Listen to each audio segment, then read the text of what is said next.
अब तो ये ऊपर ऊपर का दिख रहा है, अनडिक्लेयर्ड इमरजेंसी चल रही है देश में, बड़ी बड़ी बिल्डिंगें बनी हैं, बाहर सड़क पे आदमी सो रहे हैं। अगर साथ आओगे तो इनकी क्या औकात है, हमारे ही हैं, हमने तो अंग्रेजों का भगा दिया, ये तो अंग्रेजों के मुखबिर हैं। जो 25-30 रुपये में आता है 1 लीटर, यहाँ पे 100 रुपये में बिक रहा है, 107 रुपये लीटर बताए ना पेट्रोल।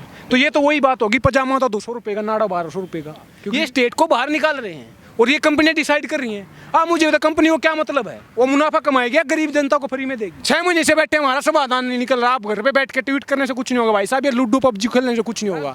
राजतंत्र हो रहा है ना, राजा का बेटा राजा, और क्या चल रहा है? अमित शाह का लड़का बीसीसीआई में क्यों चला गया? सेक्रेटरी किसने बनाया? क्या है उसके पास? बेसिस है, कोई क्वालिफिकेशन है, टैलेंट है, किस चीज़ की स्किल है उसके पास? बताओ ना। हम पढ़े लिखे होकर सड़कों पर बैठे हैं। मैं यूपीएससी की तैयारी की है, चपरासी का एग्जाम क्लियर नहीं कर सकता, आंख मीच के कर सकता, आंख मीच के, लेकिन करने नहीं दिया जा रहा, नौकरियों को बेचा जा रहा है। महंगाई अब जब 2014 में सरकार आई थी, 2019 में किस बेसिस पे आई थी आपको पता है? कोई क्रिटिकल जो होता है ना, क्रिटिकल मुद्दे होते हैं, उस पर तो बात होती नहीं देश में, तो उसमें बोला था कि बहुत हुई महंगाई की मार, अब की बार मोदी सरकार। कहाँ गई हो मोदी सरकार? आप पेट्रोल देख लो, शतक मार दिया है, 107 रुपये लीटर है पेट्रोल। अब आपको फैक्चुअल बात बताऊं, जो गल्फ रीजन से खाड़ी देश हमारे, वहाँ तेल वहाँ से आता है, Iran, Iraq, Saudi Arabia, Iran से नहीं खरीद रहा, क्योंकि चाबहार का इशू हुआ था हमारा, उसके कारण अब चाइना की गोद में जाके बैठ गया है ईरान। हमने यूएसए के प्रेशर में चाइना ईरान से हमारा व्यापार बंद कर दिया है। चाबहार हम वहाँ पे एक बंदरगाह बना रहे थे, खैर वो अलग मुद्दा है, उस पर नहीं जाऊँगा मैं। तो मैं क्या कहना चाह रहा हूँ कि जो गल्फ रीजन से हमारा तेल आता है ना, वहाँ पे 25 या 30 रुपये का 1 लीटर तेल होता है, क्रूड ऑयल के रूप में आता हो, फिर रिफाइनरी में आता हो, वहाँ पे मतलब उसको रिफाइन करके फिर मार्केट में आता है।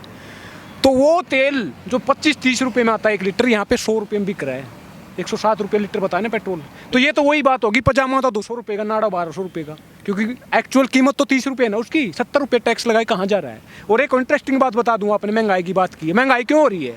पूंजीपतियों के कारण हो रही है, प्राइवेटाइजेशन के कारण हो रही है।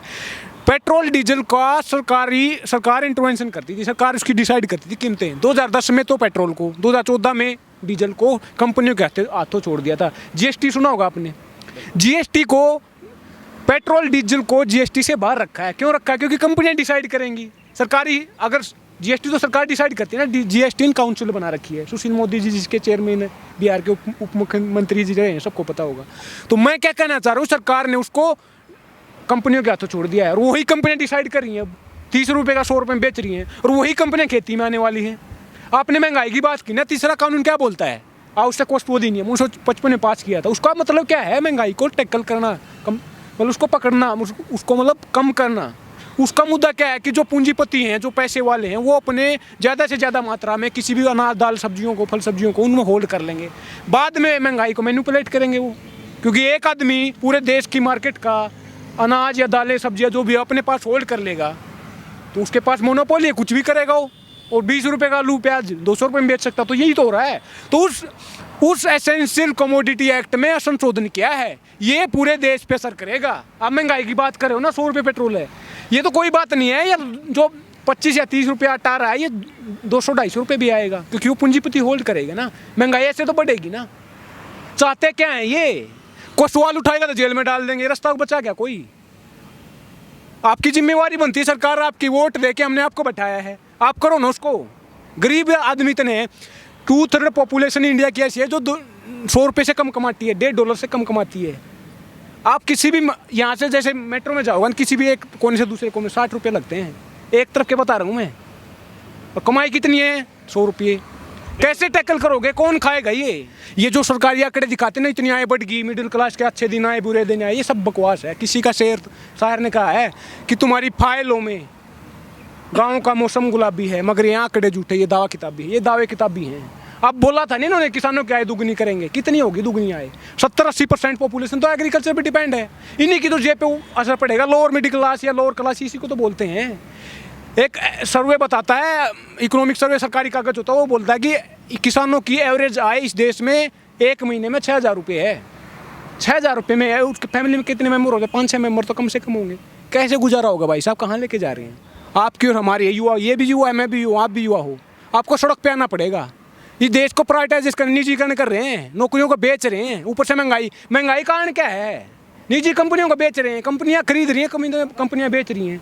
गरीब आदमी के पास कुछ नहीं है, सरकार का इंटरवेंशन खत्म हो रहा है। समाजवादी राष्ट्र था ना हमारा जो संविधान बना है, उसमें बोला था कल्याणकारी राज्य की बात की गई थी, जो DPSP directive principle of state policy, राज्य के नीति निर्देशक तत्व, उसमें बोला गया कि कल्याणकारी राज्य होगा। कल्याणकारी राज्य क्या होता है? गरीब आदमी को उठाना, स्टेट का इंटरवेंशन होगा। ये स्टेट को बाहर निकाल रहे हैं और ये कंपनियां डिसाइड कर रही हैं। आप मुझे बता, कंपनी को क्या मतलब है? वो मुनाफा कमाएगी, गरीब जनता को फ्री में देगी? बता दो आप। अब तो ये खरीद रहे हैं PDS के थ्रू भी। FCI खत्म हो जाएगी, FCI खत्म हो जाएगी, ये कानून पास हो गया, FCI खत्म हो जाएगी, उसके बाद PDS पे भी असर पड़ेगा। FCI सरकारी एजेंसी है, वहाँ से खरीद के PDS में डालती है। अब पूंजीपति अपनी मनमर्जी से देंगे, वो होल्ड करेंगे, मोनोपोली होगी। मैंने बोला ना बार बार। तो ये पूरे देश की जनता का मतलब बहुत बड़ा मुद्दा है, सवाल है ये आपका और हमारा कि आप सड़कों पे आ जाओ। 6 महीने से बैठे, हमारा समाधान नहीं निकल रहा। आप घर पे बैठ के ट्वीट करने से कुछ नहीं होगा भाई साहब, ये लूडो PUBG खेलने से कुछ नहीं होगा। ये टाइम निकल रहा है, 35 साल से ऊपर हो जाओगे, जब टाइम निकल जाएगा तो 5-4 बच्चे होंगे, फैमिली होगी, जब भूखे मरोगे फिर सोचोगे मैं क्या कहाँ आ गया। अभी भी टाइम है, लाइन पे आ जाओ सड़क पे। We can together make India better, मतलब अच्छा देश बना सकते हैं, कोई बड़ी बात नहीं है। हमारी वोट लेके बैठे हैं, तानाशाही चल रही है, वो अलग बात है, लेकिन उसको लाइन पे लेके आ सकते हैं। इस देश में राजनीति होती है, सिर्फ राज हो रहा है, नीति नहीं हो रही। राजतंत्र हो रहा है ना, राजा का बेटा राजा। और क्या चल रहा है? अमित शाह का लड़का BCCI में क्यों चला गया? सेक्रेटरी किसने बनाया? क्या है उसके पास? बेसिस है, कोई क्वालिफिकेशन है, टैलेंट है, किस चीज़ की स्किल है उसके पास? बताओ ना। हम पढ़े लिखे होकर सड़कों पर बैठे हैं। मैं UPSC की तैयारी की है। आप मुझे बताइए, जो बंदा UPSC की तैयारी करता हो, चपरासी का एग्जाम क्लियर नहीं कर सकता, आंख मीच के कर सकता है, आंख मीच के, लेकिन करने नहीं दिया जा रहा, नौकरियों को बेचा जा रहा है। मैं आपको इंटरेस्टिंग बात बताता हूँ। मैं 8 साल पहले दिल्ली में आया था। इंटरेस्टिंग बात है, सुनना ध्यान से। 8 साल पहले दिल्ली आया था, 2 लाख हुआ, मुझे जाना था न्यू दिल्ली रेलवे स्टेशन पे उतरा ट्रेन से। बाहर निकल के मैं आया, ऑटो वाले से बोला कि मुझे 2 लाख हुआ जाना है। वो बोला कि 450 रुपये। दूसरे से बोला, वो बोला कि 500 रुपये। फिर एक सज्जन खड़ा था, उसने बोला कि आप इस बस में जाओ, 15 रुपये में जाएगी। बस क्या है? सरकारी। ऑटो क्या है? प्राइवेट। बेच रहे हैं भाई साहब देश को। ये प्राइवेटाइजेशन निजीकरण आपको खा जाएगा, आपकी नौकरियों को खा जाएगा, आपकी रोजी रोटी को खा जाएगा, आपकी ज़िंदगी तबाह हो जाएगी, ख़त्म हो जाओगे। अब तो ये ऊपर का दिख रहा है, अनडिक्लेयर्ड इमरजेंसी चल रही है देश में। बड़ी बड़ी बिल्डिंगें बनी हैं, बाहर सड़क पे आदमी सो रहे हैं। ये हमारा देश है। कौन जिम्मेवार है? ये सरकार जिम्मेवार हैं, और ऊपर से महंगाई बढ़ा रहे हैं। बेच देंगे देश को। अभी भी टाइम है, सड़कों पे आ जाओ, अपनी आवाज़ उठा लो।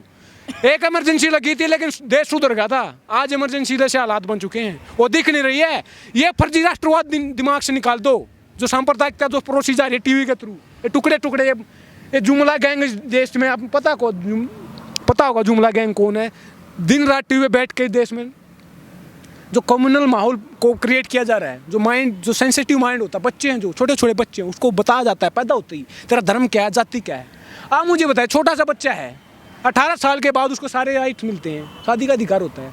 18 साल बाद वो अपनी जाति का अधिकार क्यों नहीं, उसको धर्म का अधिकार क्यों नहीं है? 18 साल बाद क्यों उसको नहीं चुनना चाहिए अपनी जाति, क्यों नहीं उसको धर्म चुनना चाहिए?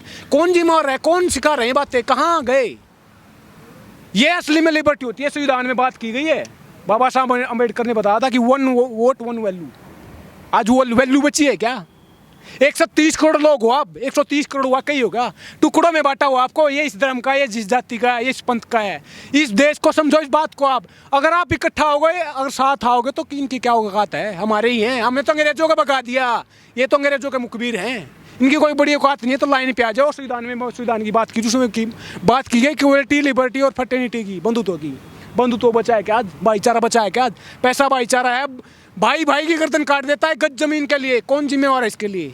नौकरियां नहीं है, रोटी नहीं है, रोजी रोटी, कपड़ा, मकान, कुछ नहीं बचा है। समानता की बात करते हो आप। मोदी जी ने कुछ दिन पहले सुना होगा, स्पेस में अपना फोटो भेज रहे हैं। जेफ बेजोस नाम सुना होगा, 2 दिन पहले खबर है, वो अब स्पेस में ट्रेवल करने जा रहे हैं। पैसा किसका है उसके पास? 10 साल पहले का इतिहास पढ़ोगे आप जेफ बेजोस का। गरीब था, हमारे आपको और हमारे जैसा, लेकिन आज करोड़पति अरबपति कैसे होगा? हमारा पूरा पूंजीपति है ना, पूंजीवाद है ना, पूरे वर्ल्ड का पैसा एक जेब में जा रहा है, और स्पेस में ट्रेवल कर रहा है, और गरीब आदमी खाने के लिए लाले पड़े हुए हैं।